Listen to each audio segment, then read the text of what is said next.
Sambil kita mempersiapkan memberikan yang terbaik buat Tuhan, izinkan saya membacakan satu nats yang diambil dari Mazmur 19 ayat 2 sampai 5a.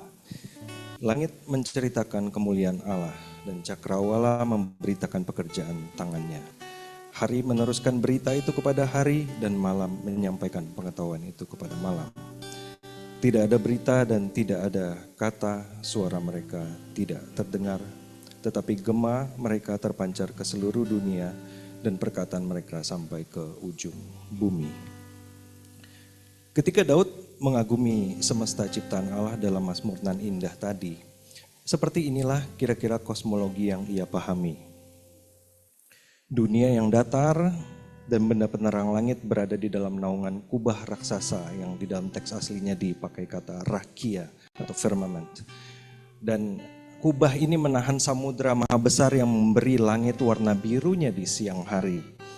Samudra inilah yang diyakini para sarjana biblika sebagai waters of chaos dalam Kejadian 1. Dan samudra ini pula lah yang tumpah ruah di atas bumi dalam kisah Nuh dan air bah saat kehidupan direset kembali ke titik nol. Kita hidup hari ini dalam kesadaran yang telah jauh berbeda akan semesta dan realita. Kita mengukur jarak kosmik dalam hitungan tahun cahaya, which by the way itu 1 triliun kilometer, nolnya ada 12. Yang berarti bahwa bintang kedua terdekat dari bumi setelah matahari kita, yaitu Proxima Centauri, gambar kedua, di mana cahaya yang terpancar dari sana 40 tahun silam baru akan tiba di langit malam kita hari ini. Bintang-bintang yang lebih jauh lagi bahkan menjadi cahaya-cahaya purbakala di langit kita malam nanti. Kita berada di pinggiran luar cakram Bima Sakti atau Milky Way dengan jarak 20.000 tahun cahaya ke pusatnya. Jadi kalau kita melihat cahaya, kalau kita bisa menangkap dengan mata telanjang atau dengan teleskop, maka cahaya itu yang kita lihat malam ini adalah cahaya berusia 28.000 tahun yang tiba di lensa mata kita. Dan tebak ada berapa galaksi dalam estimasi terbaru semesta yang diketahui sains saat ini? Gambar ketiga, 2 triliun galaksi.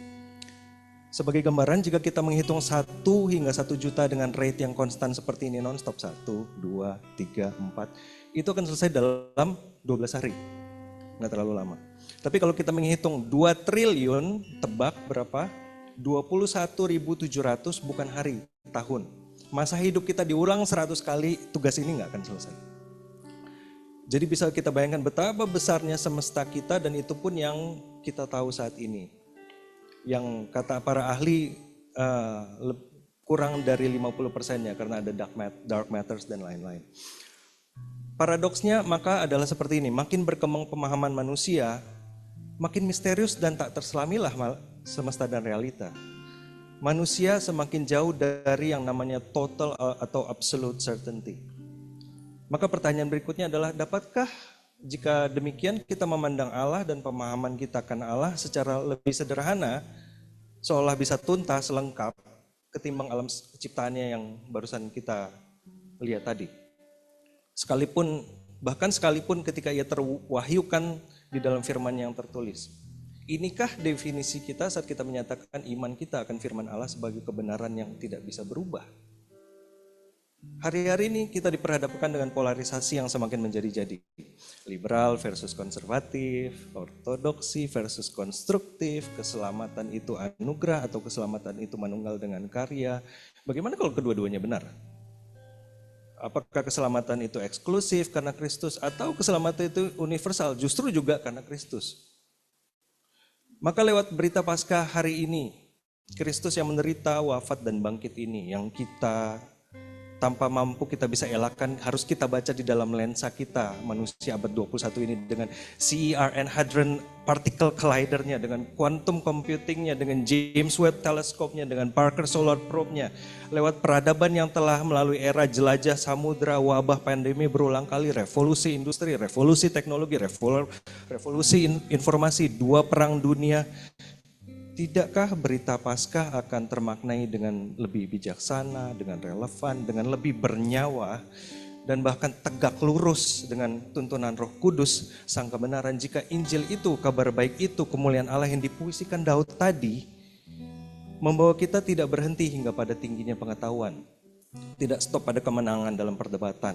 Bukan prestasi membela kebenaran atau sebegitu kuatnya kepastian sehingga seolah lompatan iman itu tidak perlu lagi. Namun tidakkah ia juga harus dimanifestasikan dalam luas dan lebarnya ruang percakapan? Kita mungkin tidak sepakat, namun dalam Kristus lewat semangat berkorbannya dan teladannya mempersembahkan diri, tidak bisakah kita tetap kerabat? Tidak bisakah kita tetap jadi teman sejawat? Peter Enns, seorang profesor studi biblika Eastern University Pennsylvania, mengungkapkan dalam salah satu podcastnya bahwa dalam segala pemaknaan realita di mana kisah kuantum dan semesta tadi membuat cukup alasan bagi manusia milenial untuk tidak lagi menganggap serius akan Alkitab, Enns justru memandang bahwa Injil masih tetap memberikan lensa yang tidak tergantikan dalam melihat dunia dan realita. Salib Kristus memutarbalikkan pemikiran dunia tentang kemuliaan dan kehinaan. Salib Kristus menjungkir balikan prasangka bahwa kemalangan adalah kutuk atau bahwa Allah adalah sang dewata penuh amarah yang perlu ditenangkan dengan kurban. Berita Paskah adalah harapan bahwa dunia yang penuh dengan ketidakpastian dan misteri-misteri tadi justru adalah dunia yang memungkinkan adanya harapan, memungkinkan adanya cinta, memungkinkan adanya kebaikan.